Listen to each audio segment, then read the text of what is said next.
We do have to notify all of what's considered the interested parties. So that's not only considered who's named in the will, but it is considered your heirs at law.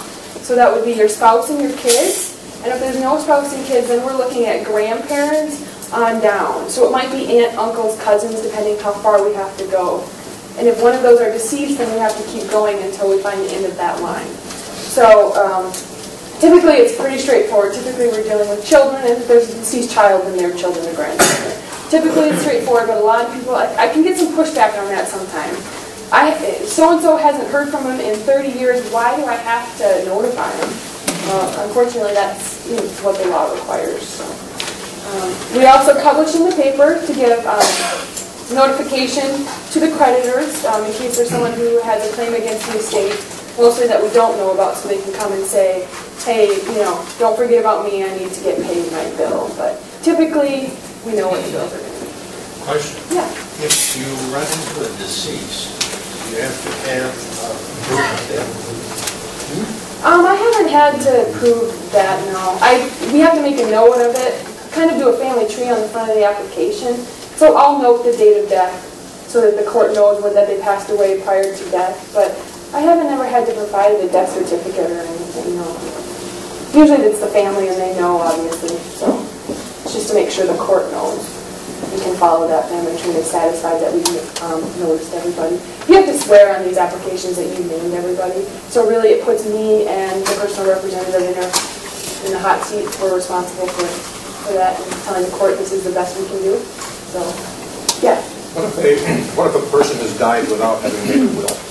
If a person has died without will, that's a great question. It goes in testate. So it goes by what the statute has set out as them trying to determine what the best scheme of inheritance is. So those heirs at law on a will that are required to notification, those are the people that are going to inherit if you don't have a will. So if a single person passes away, their spouse is predeceased, everything's going to get split equally amongst their children. If one of those children is predeceased, their share is going to get shared by the children. Now if someone passes away with no will, no kids, parents are deceased, they start looking at brothers and sisters, cousins, so we keep on going. It can get pretty remote, and we've had cases where it's gotten pretty remote. Isn't that what they call the laughing heirs thing? Yeah. We've had that, people don't realize that they're going to inherit, and they never met the person that they're inheriting from.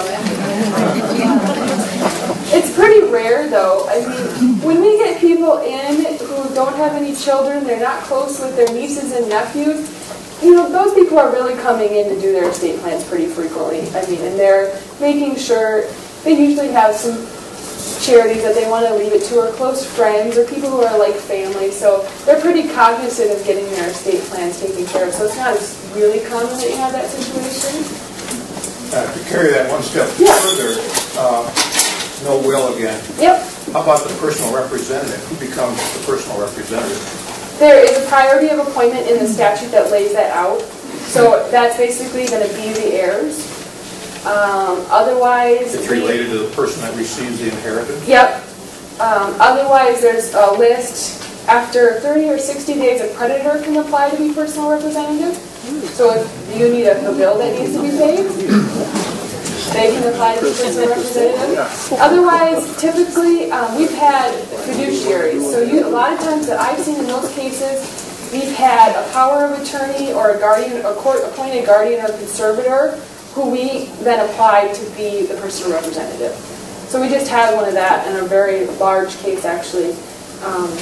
So we had the conservator, she applied to be the personal representative, she was managing that through all of the litigation, all of the foreign heirs, because they were all off in Europe. So, yeah, you usually deal with it that way. Or you get another third party, like a trust office to handle those for us. So, yeah. Usually we can find somebody to do it. Don't struggle too often.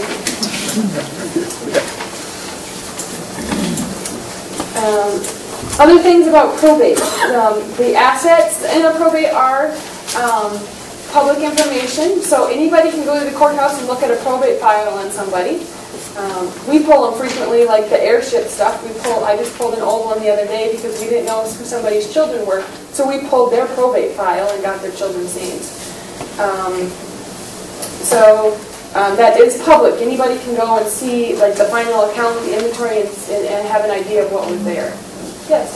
If there is a trust and assets are so titled, but some lesser assets are not in the trust, yep. But then they become not lesser, how does that affect? So they would be probate. They would be probate, okay. Also, how does that affect? Does that affect the trust so, assets? What you're talking about tends to be fairly common. What he's asking about is, we have a trust funded, but oops, I got my life shares from demutualization that were outside the trust. That happens all the time with insurance stuff. We can collect it with what's called an affidavit for collection of personal property if the asset is under $50,000, or the total assets outside the trust are under $50,000. We can collect it with an affidavit for collection of personal property. If the assets become over $50,000, then we do have to go through the probate process. So when we do a trust, we do what's called a pour-over will to go with it. It says, anything I missed goes to my trust. So it tends to be a more simple probate, but we still have all the same notice and publication requirements within that probate. So the cost is still there for the most part. Does that affect the trust assets? It doesn't affect the trust assets. The trust assets aren't going to be probated.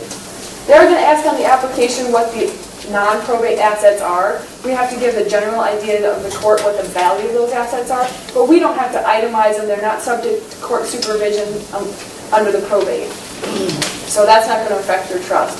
In fact, all that's going to happen is we're going to get the court's letters testamentary from the court, and then go ahead and transfer that asset over to the trust, and it'll be managed with the rest of the trust if things are set up properly. So it does unfortunately happen. People acquire a new asset and they forget to retitle it, or that CD rolls over into a new one and oops, it did get put in the trust. So it does happen, but usually we can. A lot of times those things we can clean up with the affidavits, but every once in a while we can't. We can't do an affidavit of collection of personal property for real estate. So no matter how small the piece of property, we have to probate it. So. Yes. How do you use the, maybe you could comment on use of corporate trustees with the individual trustee or Yep. A lot of people, when they choose a trustee, are choosing family members, but more and more so, family members are very busy, they live out of state, or they don't have a family member they trust, so they're choosing to use a corporate trustee, either as the sole trustee or maybe a joint trustee, with them to help them in the asset management. And of course there's going to be the fees then that the bank's going to charge. And it differs from trust department to trust department as to how they charge, whether it's going to be an hourly or a percentage of the trust asset. But when we have contested estates or contested trust or large trusts, we use corporate trustees very often, and that works out very smoothly because it can be very, very overwhelming to heirs to try to handle all that, and they obviously do it professionally and can make their way through all of those deadlines and notice, and they can deal with the heirs who are not so nice and are demanding, which we like because then they can call them, they don't have to call us.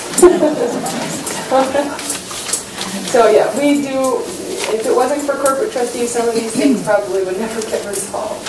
Or personal representatives too. A lot of times if we haven't contested anything, the court doesn't want to appoint either party that's arguing with each other because they both are not disinterested. They're both got their own agendas. So a lot of times we just go into the court saying, hey, we got to fight.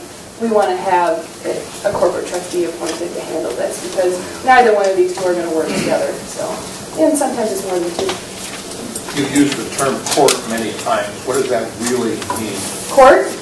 Is that a particular judge or set of judges?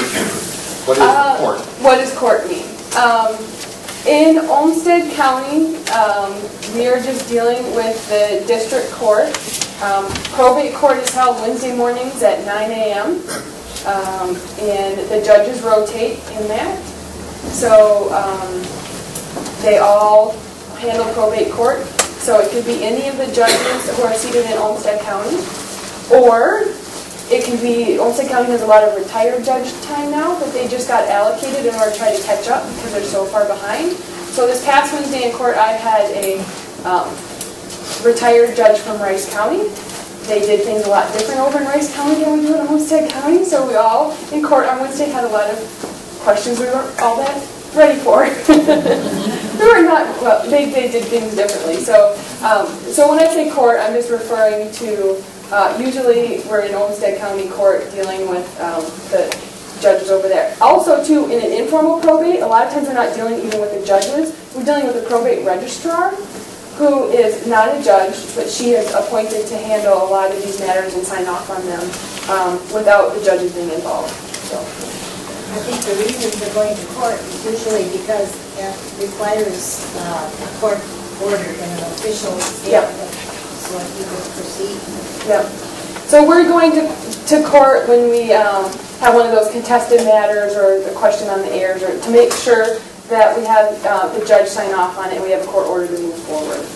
Because otherwise we don't want to do it informally without that seal of approval from one of the judges. So, but we also do a lot in Dodge, Winona, Fillmore, Wabasha County, and those things. They have smaller benches, usually, well, one judge, Winona County has 3, although one of their judges is Olmsted a lot, so, yeah. I had a question. My wife and I are only children, and we have our will set up, our estate set up, so that all of our remaining assets upon the last person's death go to charity on a percentage basis. Is that still, is it still mandatory to have a list of family members, cousins, aunts, uncles, that type of thing? And are you still subject to the Minnesota estate tax, even if it's all going to charity? Okay, that's a good question. 2 questions really. The first one being, you have a will and everything is going to charity. Yeah. Okay, if you have a will, it has to be probated, and that probate will require notice to your heirs. So yes, you would have to notice cousins or whomever it is are going to be your closest living relatives, basically. So yes to that. You can avoid that by putting it in a trust. The second question, are you still subject to Minnesota estate tax? If your estate is over $1 million, you still have a filing requirement to the state of Minnesota. So you're still going to inquire the fee of filing that return. But anything that goes to charity is going to be a deduction. So essentially, if all your estate goes to Minnesota, your taxable estate is going to be 0. Or if it goes to charity, your taxable estate will be 0. So that you still have to file and show that it's all going to charity and give them your will. There won't be any tax due. What if some of it's going to an institution in another state? Is there? As long as it's a 501c3. Okay. Yeah. Or a charity, a qualified charity under the IRS rules. After going through this currently, you have to be able to prove that they're 501c3s, so you have to get W-9 forms from everybody. So it's a little bit of hassle for your trustees. But yeah, and we usually just get the EINs and they can cross-reference it with the tax ID number for the institution. So I haven't had too much difficulty with proving it, but I've had pretty straight. I've not had any that were, more obscure, I guess I should say. So it's pretty common too for people, even if they're giving everything their children, to leave some percentage to charity. Because you don't have to leave a you don't have to leave a lump sum. You can always just say 10%. That way you know everybody's going to get some. So there's lots of ways, different ways to do that. So.